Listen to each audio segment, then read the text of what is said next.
गुरु प्यारे सात संगत जी, बड़े प्यार से कहना धन निरंकार जी। सात संगत जी, दासी आप सभी के बीच एक विचार लेकर आई है। सात संगत आशा है प्रवान करेंगे। सात संगत जी, प्यार से कहना जी धन निरंकार जी।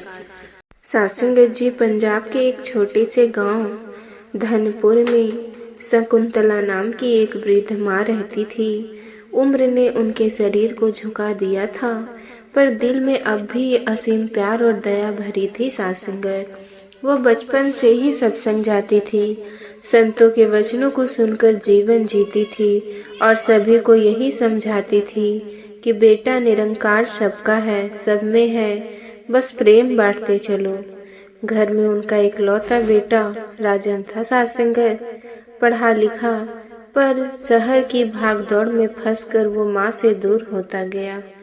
वो निरंकारी मिशन से भी कटता गया। सात संगत, माँ समझती थी कि समय बदल गया है, पर दिल के किसी कोने में दर्द रहता था। सात संगत, कि बेटे ने प्रेम और भक्ति का रास्ता छोड़ दिया है। सात संगत जी, एक सर्द सुबह शकुंतला अचानक बेहोश हो गई। पड़ोसियों ने उन्हें संभाला, डॉक्टर को बुलाया। डॉक्टर ने गंभीर स्वर में कहा, सात संगत, शकुंतला जी का समय कम है, उन्हें आराम और सहारे की जरूरत है।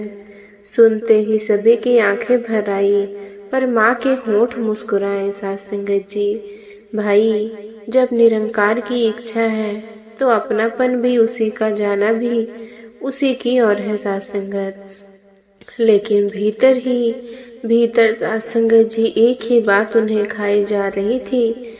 राजन ने उनसे महीनों से बात नहीं की थी। सात संगत, माँ ने पड़ोस की बेटी रवि से कहा, बेटा, क्या तू राजन को संदेश भेज सकती है?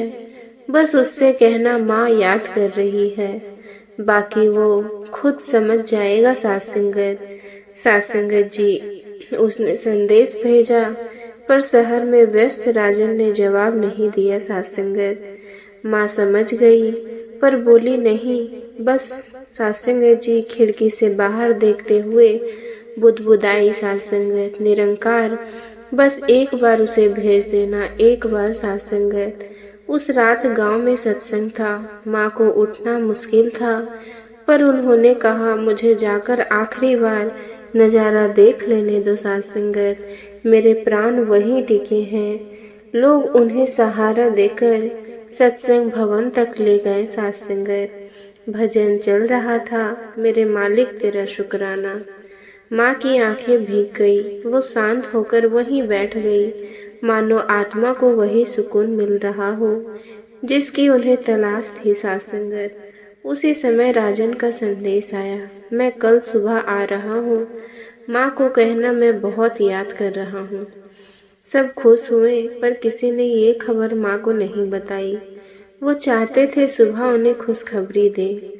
सात संगत जी, सुबह जब राजन घर पहुंचा, माँ पलंग पर लेटी थी, चेहरा शांत। सात संगत जी, मुस्कान हल्की सी, जैसे कोई दर्द अब नहीं रहा। डॉक्टर ने धीमे से कहा, वो रात में ही चली गई, बहुत शांति से। सात संगत जी, राजन की दुनिया बिखर गई। सात संगत, वो माँ की ठंडी उंगलियों को पकड़कर रो पड़ा, माँ, मैं आ गया हूँ, उठो ना। पर माँ ने तो अपनी यात्रा पूरी कर ली थी। सात संगत, तकिए के नीचे एक कागज मिला, पड़ोस की रवि को दिया गया था। सात संगत, पर माँ ने कहा था, ये उसे तभी देना जब मैं ना रहूं। सात संगत जी, चिट्ठी में लिखा था, राजन मेरे लाल, जीवन छोटा भी है लंबा भी, पर प्रेम बांटना सीख ले तो हर दिन अमर हो जाता है। दुनिया का ज्ञान बहुत है, पर मन का ज्ञान सिर्फ निरंकार देता है। सात संगत जी, मेरी अंतिम इच्छा बस इतनी है, सत्संग मत छोड़ना और किसी को भी प्यार देने से पीछे मत हटना। अपना ख्याल रखना बेटा, तुम्हारी माँ। राजन चिट्ठी को सीने से लगाकर फूट फूट कर रो पड़ा। सात संगत जी, उस दिन के बाद राजन हर सप्ताह सत्संग जाने लगा। वो सेवा करता, भोजन बांटता, मुस्कुराकर लोगों से मिलता। कभी कभी भजन के बीच उसका गला भर आता और वो सोचता, माँ, काश मैं ये पहले समझ जाता। पर फिर उसके दिल में एक आवाज आती, साथ संगत, निरंकार की दुनिया में देर नहीं होती, बस दिल सच्चा होना चाहिए। और राजन मुस्कुरा देता, ठीक वैसे ही शांत मुस्कान जैसे उसकी माँ छोड़ गई थी। सासंगत जी, सासंगत जी, पहाड़ों से घिरे एक छोटे से कस्बे भीमताल में सरोज नाम की एक माँ रहती थी। सादा जीवन, नम्र स्वभाव और चेहरे पर वही शांत चमक जो अक्सर उन लोगों में होती है जो निरंकार को जीवन का सहारा बनाए रखते हैं। सासंगत, उसका पति वर्षों पहले गुजर चुका था। एक ही सहारा था, बेटा आरव। सरोज ने पूरे संघर्ष में बेटे को पाला और हर रात उसे सीने से लगाकर कहती, आरव, निरंकार सब देखता है, कभी किसी से घृणा मत करना। पर जीवन कभी कभी उल्टी दिशा में बहता है। सासंगत, आरव शहर जाकर बड़ी कंपनी में काम करने लगा। धीरे धीरे वो माँ की दुनिया से भी दूर होता गया। फोन पर बात कम होती, घर साल में मुश्किल से एक बार आता। माँ बोलती भी नहीं। सासंगत, हर शाम दिए के सामने बैठकर बस यही कहती, निरंकार, मेरे बेटे को सही राह दिखाना। पर उनके भीतर एक डर पल रहा था, क्या मेरा बच्चा मुझसे दूर होता जा रहा है। एक दिन सरोज चुपचाप सड़क पर चलते चलते गिर पड़ी। सासंगत, लोगों ने उन्हें अस्पताल पहुंचाया। डॉक्टर ने जांच कर कहा, फेफड़ों का कैंसर है। सासंगत जी, बहुत देर से पता चला, समय बहुत कम है। सरोज मुस्कुरा दी। सासंगत, बेटा, जब बुलावा आए तो कोई नहीं रोक सकता, पर एक चिंता है मेरा। आरव, डॉक्टर ने पूछा, क्या उन्हें फोन करूं? सरोज ने सिर हिला दिया। सासंगत, नहीं बेटा, मजबूरी में नहीं, अपने मन से आए। तभी सासंगत जी, अच्छा, उन्हें विश्वास था कि निरंकार किसी न किसी रूप में बटे सासंगत जी खुई खींच लाएगा। दिन बीतते गए। कभी कभी आरव का फोन आता, माँ कैसी हो? सरोज कहती, ठीक हूँ बेटा, बस थोड़ा थकावट है। आरव ने कभी नहीं पूछा कि इलाज कौन कर रहा है, ये माँ किसके सहारे है।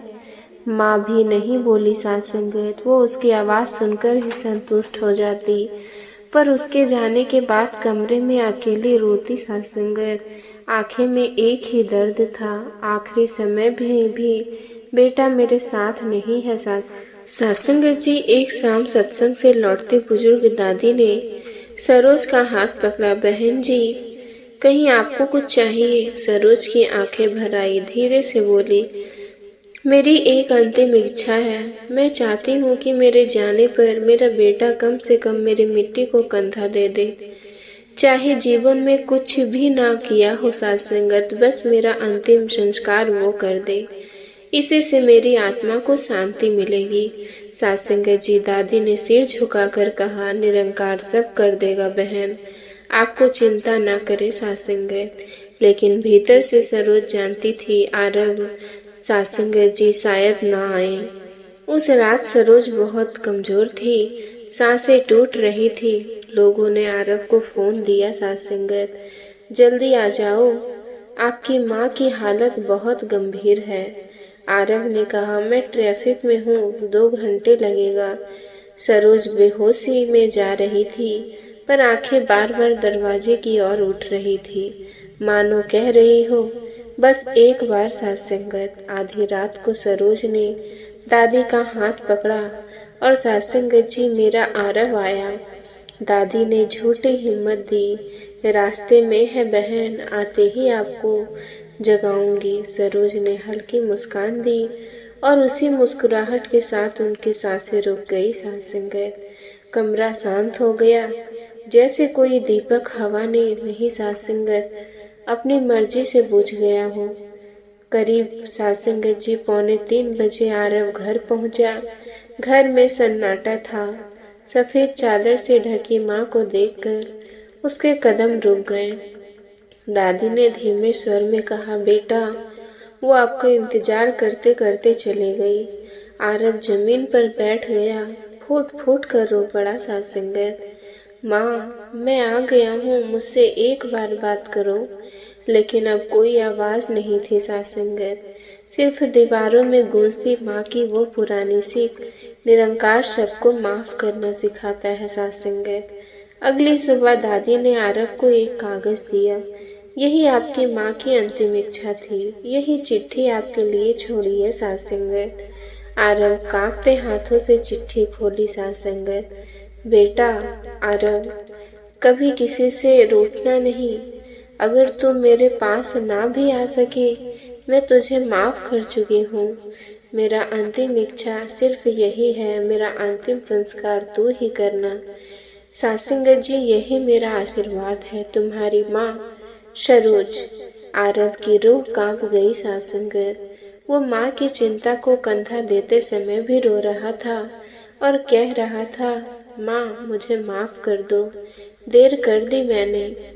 उस दिन के बाद आरव हर सत्संग में जाता, सेवा करता और अक्सर सबको कहता, प्यार बांटने में देर मत करो। हो सकता है जिसे तुम कल कहना चाहते हो वो कल सासंगत जी उसे मिले ही ना सासंगत। उसकी आंखों में हमेशा माँ की याद बस गई थी सासंगत, और उनके शब्द निरंकार सब देखता है सासंगत। सासंगत जी उत्तर प्रदेश के एक छोटे से कस्बे में सीतागंज में शांति देवी और उनकी बहू नेहा रहते थे। घर पुराना था, बरामदे में नीम का पेड़ और आंगन में वो सन्नाटा जो किसी टूटे हुए रिश्ते का सबूत देता है सासंगत। शांति देवी पूरे जीवन संघर्ष करती रही। उन्हें हमेशा लगा बहू आएगी तो घर में रौनक आ जाएगी सासंगत, लेकिन घर में रौनक नहीं, दूरी आ गई सासंगत। जब नेहा इस घर में आई, वो शहर की पढ़ी लिखी लड़की थी। सपने, कैरियर, अपने विचार सब लेकर आई थी। शांति देवी सादगी पसंद थी सासंगत। सुबह जल्दी उठना, पूजा, घर का काम, वही पुरानी दिनचर्या सासंगत। नेहा धीरे धीरे ढलने की कोशिश करती, पर शांति देवी को लगता वो घर को अपना नहीं मानती सासंगत। नेहा को लगता मुझे समझा ही नहीं जाता। दोनों के बीच प्यार था, पर कमजोर और गलत फहमियां थी सासंगत जी।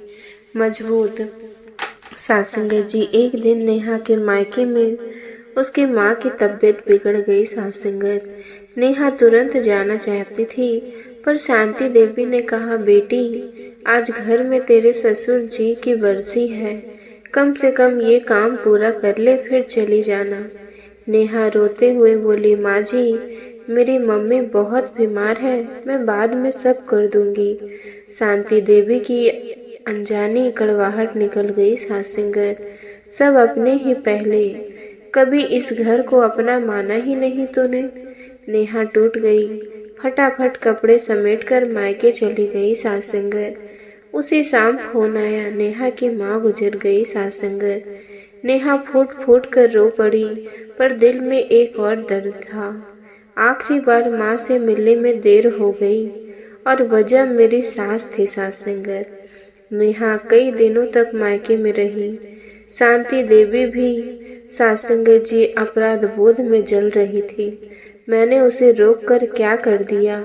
उसकी माँ चली गई मेरी वजह से, लेकिन शांति देवी में हिम्मत नहीं थी कि बहू को फोन करे, और नेहा भी वापस आने से डर रही थी। घर दोनों के लिए सासंगत कैद खाना बन गया था। एक रात शांति देवी को अचानक तेज दर्द उठा।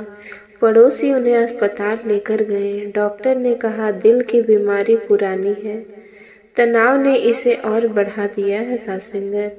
शांति देवी ने धीरे से पूछा, क्या मैं अपनी बहू को देख सकती हूँ? डॉक्टर ने कहा पहले आराम कीजिए, सुबह बुला लेंगे। लेकिन शांति देवी को लगता था अब समय कम है। सुबह नेहा को फोन किया गया, तुम्हारी सास की हालत खराब है, वो तुम्हें बुला रही है। नेहा का दिल बैठ गया। वो भागती हुई अस्पताल पहुंची सासंगत। शांति देवी बेड पर लेटी थी, चेहरा पीला, सांसें हल्की। नेहा को देखते ही उनकी आंखों में आंसू आ गए। उन्होंने कांपते हाथों से नेहा की उंगलियां थाम ली। सास संगत शांति देवी ने टूटती आवाज में कहा, बेटी मैं बहुत बुरी हूँ, तुझे तेरी माँ से मिलने नहीं जाने दिया। तेरी माँ की मौत पर तेरा दर्द मैं कभी नहीं मिटा सकती। मैंने तेरे साथ बहुत गलत किया। नेहा रो पड़ी। माँ जी ऐसा मत कहिए, आप मेरी माँ जैसी ही हैं। शांति देवी ने सिर हिलाया। सास संगत नहीं बेटा, मैं सिर्फ अपनी गलती का बोझ लेकर मर जाऊंगी, पर तू इतना याद रखना, मैंने तुझे नफरत कभी नहीं की, बस तेरे करीब आने का तरीका नहीं जानती थी। सास संगत जी नेहा ने उनका हाथ थाम कर कहा, माँ जी मैं आपको माफ करती हूँ, हम दोनों गलत थे। शांति देवी हल्की सी मुस्कुराई, अब मेरा मन हल्का हो गया, तू खुश रहना बेटी। नेहा उनके हाथ चूमने झुकी। सास संगत इसी बीच शांति देवी की सांसें रुक गई। नेहा ने चिल्लाकर कहा, माँ जी आंखें खोलिए, मैं आ गई हूँ। पर सब खत्म हो चुका था। सास संगत कमरा सन्नाटे से भर गया। एक देर से आई माफी सास संगत जी, एक देर से हुआ मिलन, और एक रिश्ता जो आखिरी सांसें में ठीक हुआ था। सास संगत शांति देवी के अंतिम संस्कार में नेहा अकेले बैठी रोती रही।